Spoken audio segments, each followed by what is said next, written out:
Welcome to Reinventing Broadcast, where AI meets content. Hosted by Ben Anker. Let's dive in. I want to take you back to a moment the industry laughed at.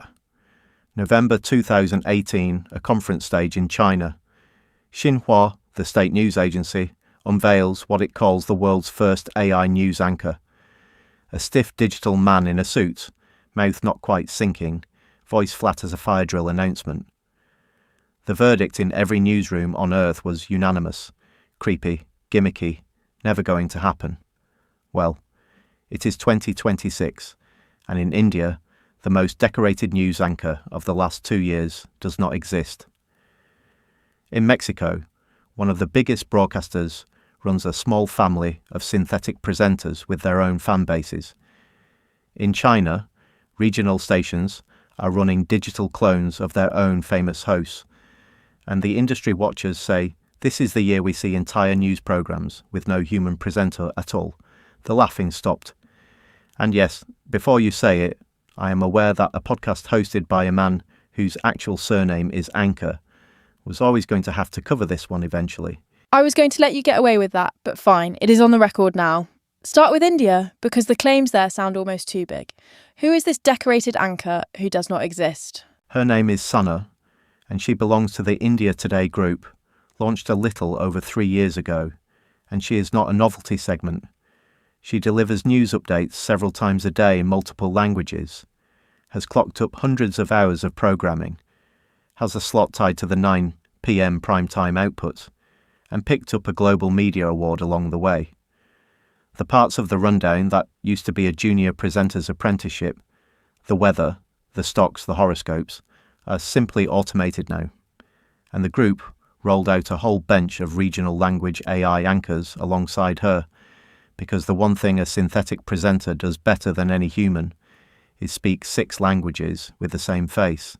Hold on though, an award-winning anchor who reads bulletins in half a dozen languages sounds like management's dream and a presenter's nightmare. Tell me why a broadcaster does this. What is the actual business case? Let me answer that with a confession about the first time I saw this future arrive. Because it did not arrive as a face, it arrived on wheels. Years ago, I stood on a studio floor and watched the pedestal cameras gliding around on their own. No operators, nobody pushing. Every move automated, whole camera plans executed to the frame, night after night. I remember thinking it was revolutionary, and it was. But look at what it actually was. The industry automating everything around the presenter, until the anchor was the last human left on the floor. The synthetic presenter is that same logic finally reaching the desk itself, and the business case is 3 words: scale, speed, and consistency.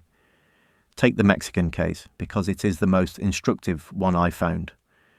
Grupo Fórmula, one of the country's biggest broadcast groups, built a synthetic presenter called Nat. Young woman, casual delivery, fronting entertainment and culture stories for an audience that never watches a traditional newscast.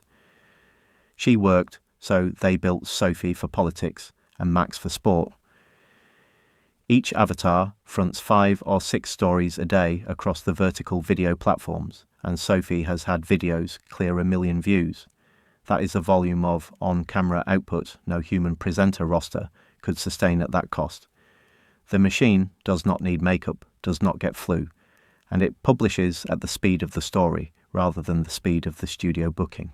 You are making the case for the machine a little too well. So, let me push on the obvious wound. News is a trust business. The entire point of an anchor, the reason the word exists, is that a known human being looks down the lens and stakes their reputation on what they are about to tell you. How does an audience trust a face that cannot be embarrassed, cannot resign, and cannot be wrong in any way that costs it anything? That is the heart of the episode. First, the uncomfortable evidence. Ask audiences how they feel about AI in news, and the same pattern comes back every time. People are relatively relaxed about AI in the plumbing, the transcription, the translation, the tagging. Their comfort collapses the closer the machine gets to the front of the camera. The face reading the news is the last place people want the synthetic to sit. The Mexican team behind Nat says the same thing in every interview. A human checks every story before the avatar reads it. The avatar is a delivery layer. The editorial spine is still people. 5 humans sit behind Nat doing the writing, the checking, and the post-production, which rather punctures the fantasy that this is a zero-staff operation. 5 people to run 1 fake person. So the jobs argument is not as simple as replacement. Not as simple, but I am not going to sugar it either. A reported piece out of China has stayed with me. Broadcast schools there are still full of students training in the classical anchor skills, the breathing, the diction, the composure. And they are graduating into a market where regional stations have already licensed digital clones of their star presenters. A famous host sits for a scanning session. The station gets a version of them that works around the clock, and the next generation is left hustling for a job the copy is already doing. The entry-level rungs of the presenting ladder are exactly the rungs the machine eats first. You do not lose the star. You lose the path that made the star. Which is the same pattern we talked about with agents in the gallery. The senior people are fine, the apprenticeship disappears, but let me come at the trust question from a different angle. Say I am watching a bulletin fronted by a synthetic presenter and it tells me something true. Then an hour later, a deepfake of a real anchor tells me something false. You have spent whole episodes teaching people that seeing is not believing. Does a broadcaster putting a deliberately artificial face on real news not just finish the job of confusing everyone? It is a fair charge, and the answer comes in 2 parts: disclosure and governance. Governance first, because it is the part people skip. The iron rule for a synthetic presenter is that it is a reader, never a writer. Every word it speaks is drafted and signed off by a human before it reaches the avatar's mouth. The moment you let a generative model write straight to air, you have invited hallucination into the bulletin, and these systems do not hallucinate timidly, they do it with perfect newsreader confidence. A made-up fact delivered by a trusted face at broadcast scale is a correction you can never outrun. So the governance is old-fashioned and non-negotiable. Named sign-off on every script. A log of who approved what. One accountable human for every sentence the machine speaks. Then, disclosure, done loudly and done everywhere. The European transparency rules we discussed last episode come into force next month, August, and they speak directly to this. Synthetic content must be marked in a machine-readable way, and audiences must be told when what they are watching is artificial. If you run a synthetic presenter, the label is not a caption you flash once at launch, it is part of the format. India Today never pretends Sana is human. That is half the brand.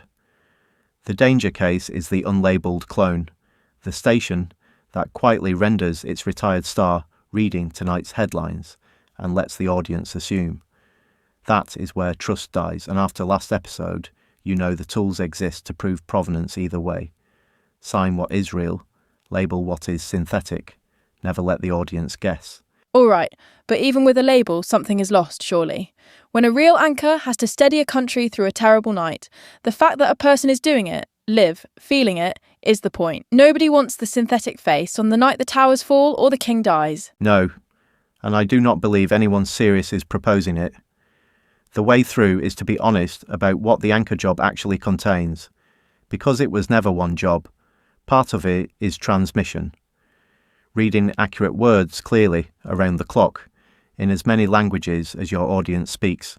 The machine is already better at that part, and pretending otherwise is nostalgia. But part of it is witness, judgment in the moment, the raised eyebrow at the evasive minister, the authority to say, "We do not know yet," and be believed, the accountability of a person whose career is on the line with every sentence. That part does not automate, because its entire value is that a human is spending their reputation in front of you. The broadcasters getting this right are unbundling those 2 jobs. Let the synthetic layer carry the transmission and spend the humans where witness matters, the interviews, the investigations, the terrible nights. The mistake is not using the machine.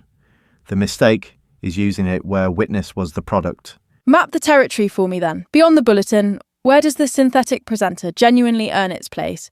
And what does it cost us when it gets there? The honest map is longer than people admit.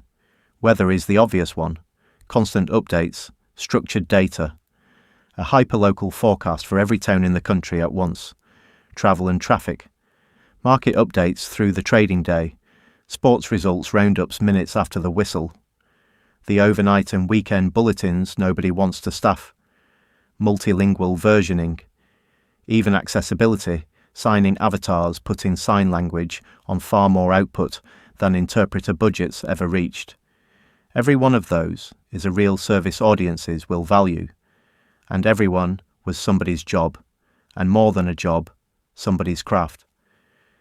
Because here is what the spec sheet never captures: the weather presenter, who is plainly having the time of their life in front of the map, is not transmitting data.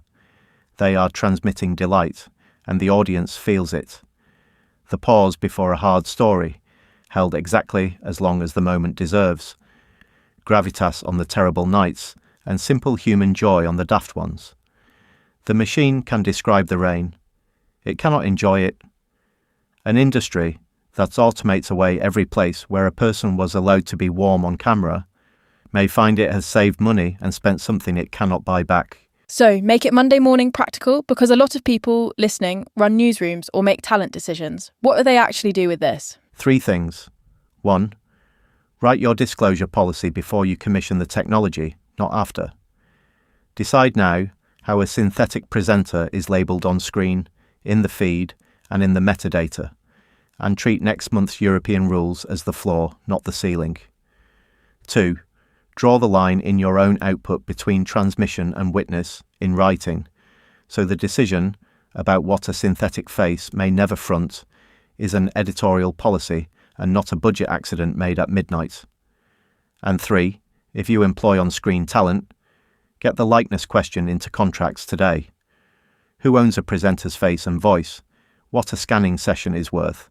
What happens to the clone when the human leaves?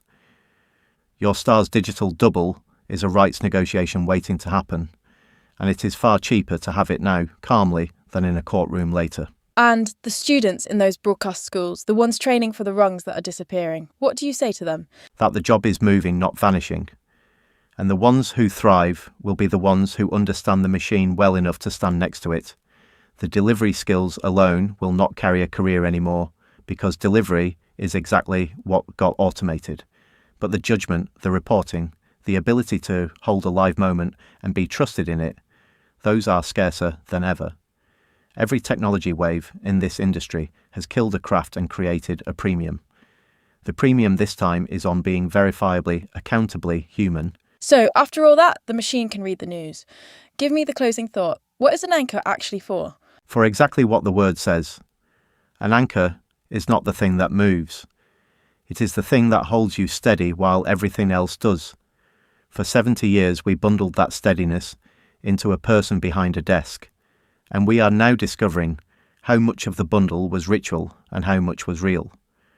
The reading can be synthesized, the steadiness cannot, because steadiness is a promise, and only someone with something to lose can make a promise. So no, I am not frightened of the AI anchor. I am frightened of broadcasters forgetting which part of the job the audience was actually trusting. Get that right, label the machines, spend the humans on the moments that matter, and there will be room on the desk for both of us, which, given my name, is a sentence I never expected to say out loud. Thanks for listening to Reinventing Broadcast. Subscribe for more on AI content and the future of media. And visit ancast.tv for more info on Ben himself, the resources, other content, and news.